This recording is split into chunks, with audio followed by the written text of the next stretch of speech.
నమస్తే, welcome to Pragathi media. నేను Aditya. Iran ఖా నయా బాద్షాగా మోజ్తబా ఖమేనీ ఎన్నికయ్యారు. ఇరాన్ మత నాయకుడు, సర్వ సైన్యాధిపతి అయతుల్లా ఖమేనీని హతమార్చిన అమెరికా అక్కడ తన కీలుబొమ్మ ప్రభుత్వాన్ని ఏర్పాటు చేయాలన్న పన్నాగాన్ని ఇరాన్ తిప్పికొట్టింది. మార్చి 8న ఆదివారం భారత కాలమానం ప్రకారం తెల్లవారుజామున 2:30 గంటలకు ఇరాన్ అత్యున్నత నిపుణులు మండలి అసెంబ్లీ ఎక్స్పర్ట్ మోజ్తబా ఖమేనీని సుప్రీం కమాండర్ గా ఎంపిక చేసింది. ప్రెసిడెంట్ ఫెజిష్కియాన్, ప్రధాన న్యాయమూర్తి జస్టిస్ మోహ్సేని నేతృత్వంలో నిపుణుల మండలి అలీ ఖమేనీ కుమారుడు మోజ్తబాను ఎంపిక చేసింది.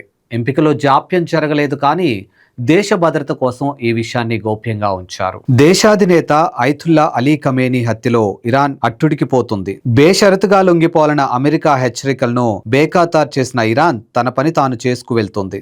ఇరాన్ నిపుణుల మండలి ఆయనకు వారసుడిగా ఆయన చిన్న కుమారుడు మోజ్తబా ఖమేనీని ఏకగ్రీవంగా ఎంచుకుంది. ఇప్పుడు మోజ్తబా ఇరాన్ అత్యున్నత రాజకీయ మతాధిపతిగా, సాయుధ దళ కమాండర్ ఇన్ చీఫ్ గా బాధ్యతలు చేపట్టారు. మోజ్తబా ఖమేనీ ఇరాన్ లోని మసాద్ నగరంలో 1969లో పుట్టారు. చిన్ననాటి నుంచి ఆధ్యాత్మిక భావాలతో పెరిగారు. పాఠశాల విద్య పూర్తయ్యాక ఉన్నత మత విద్యా కేంద్రం కోమ్ హౌజాలోని ఇస్లామిక్ థియాలజీలో శిక్షణ పొందారు. షియా మతాధికారిగా ఎదిగారు. 1980లో ఆఖరులో ఇరాన్ ఇరాక్ యుద్ధంలో ఐఆర్జీసీలో సేవలందించిన చరిత్ర ఉంది. అప్పుడే సైనిక దళాలతో బలమైన అనుబంధం ఏర్పడింది. అలీ ఖమేనీ రెండవ కుమారుడైన ఆయన చిన్నప్పటి నుంచి మతపరమైన విద్యాభ్యాసం చేసి షియా మతాధికారిగా ఎదిగారు. వారసుని దేశాధినేతగా చేయగానే సరిపోయిందా? ఆయనకి ప్రపంచ రాజకీయాలు, యుద్ధ తంత్రాలు, పరిపాలన అంతా తెలియాలి కదా.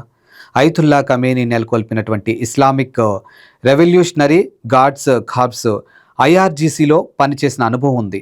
ప్రత్యక్ష పదవులేవీ చేపట్టలేదు, కానీ తండ్రి అయతుల్లా అలీ ఖమేనీకి సన్నిహిత సలహాదారుడయ్యారు. ఇరాన్ తీసుకునే కీలక నిర్ణయాల్లో తండ్రికి అండగా ఉండి ప్రభావం చూపారు. చమురు తెచ్చే సంపత్తో దుబాయ్, స్విట్జర్లాండ్ దేశాల్లో బిలియన్ల ఆస్తి సేకరించారు. 2009లో ఐఆర్జీసీలో ఆయనదే కీలక పాత్ర. ఇరాన్ ఇస్లామిక్ రిపబ్లిక్ సార్వభౌమత్వాన్ని కాపాడే దళాల వ్యవస్థే ఐఆర్జీసీ. ఇరాన్ సుప్రీం కమాండర్ పదవికి రేస్ లో Ali Larijani, Ali Reza Arafi, Hassan Khamenei పోటీ పడ్డారు. కానీ ఇరాన్ పాలన నిపుణుల మండలి మోజ్తబా వైపే మొగ్గింది. ఈ నెల 1వ తేదీన ఇరాన్ తెలివైన యుద్ధ వ్యూహాలు, ఎత్తుగళ్ల వెనుక మోజ్తబా మేధస్సు ఉంది. చేతి చమురు వదలకుండా అమెరికా వాళ్లతో నీళ్లు తాగిస్తున్నారు. భారీ ఆయుధాలతో యుద్ధంలో దిక్కుండా ప్రత్యర్థుల ఆయుధ నిల్వలు అయిపోయేలా అసిమెట్రిక్ వార్ఫేర్ వ్యూహాన్ని అమలులో మోజ్తబా ఖమేనీదే కీలక పాత్ర. ఇరాన్ కు సైనిక బలగాలు లేవు. మిస్సైళ్లు, డ్రోన్లు ఉపయోగించి శత్రువుల ఖర్చును పెంచి వారిని బలహీనపరిచే నయా వ్యూహం ఇది. హర్ముజ్ జలసంధిని మూసివేసి చమురు రవాణానే ఆటంకపరిచి చమురు సంక్షోభం సృష్టించి ప్రత్యర్థులను దెబ్బతీస్తుంది. తక్కువ వ్యయంతో తయారైనటువంటి డ్రోన్లు, మిస్సైళ్లతో ఇజ్రాయిల్నే కాదు గల్ఫ్ దేశాల్లో అమెరికా స్థావరాలను నేలమట్టం చేస్తుంది. ఇందుకు హిజ్బుల్లాలు, హౌతీలు, హమాస్ మద్దతుదారులను ఇరాన్ ఉపయోగించుకుంటుంది. మోజ్తబా ఖమేనీ ఆధ్వర్యంలోనే ఇరాన్ నూతన ప్రభుత్వాన్ని అమెరికా శత్రువుగానే భావిస్తుంది. వెనుజులాలో పోషించిన పాత్రనే అక్కడ నాటకాన్నే ఇక్కడ ప్రదర్శించాలని ట్రంప్ భావించారు. కానీ ఇరాన్ ట్రంప్ మాటలను ఖతారు చేయలేదు. ఇరాన్ అధినేతను ఇరానే ఎంపిక చేస్తుందని ప్రకటించి చేసి చూపించింది. యుద్ధ విరమణ ప్రతిపాదనలు ఇరాన్ విదేశాంగ మంత్రి అబ్బాస్ తోసిపుచ్చారు. ఈ ప్రజా పోరాటం కొనసాగుతుందని ప్రకటించారు. ఆపరేషన్ ఎపిక్ ఫ్యూరీ పేరుతో అమెరికా ఇజ్రాయెల్ సంయుక్త దాడులు 9వ రోజు కొనసాగుతున్నాయి. ఇరాన్లో అమెరికా ఇజ్రాయెల్ 2500 దాడులు చేశాయి. ఇరాన్ వైమానిక రక్షణ వ్యవస్థను 80% దెబ్బతీశామని అమెరికా చెబుతోంది. ఇరాన్ ఏమీ లొంగిపోవటం లేదు. యుద్ధంలో ఇప్పటి వరకు కనీసం 1332 మంది ఇరాన్లో మరణించారు. టెహ్రాన్ నగరమే కాదు, అనేక నగరాల్లోని ఆసుపత్రులు, పాఠశాలలు, నివాస ప్రాంతాలు కూడా దెబ్బతిన్నాయి. రాజు లేనిదే రాజ్యం లేదు.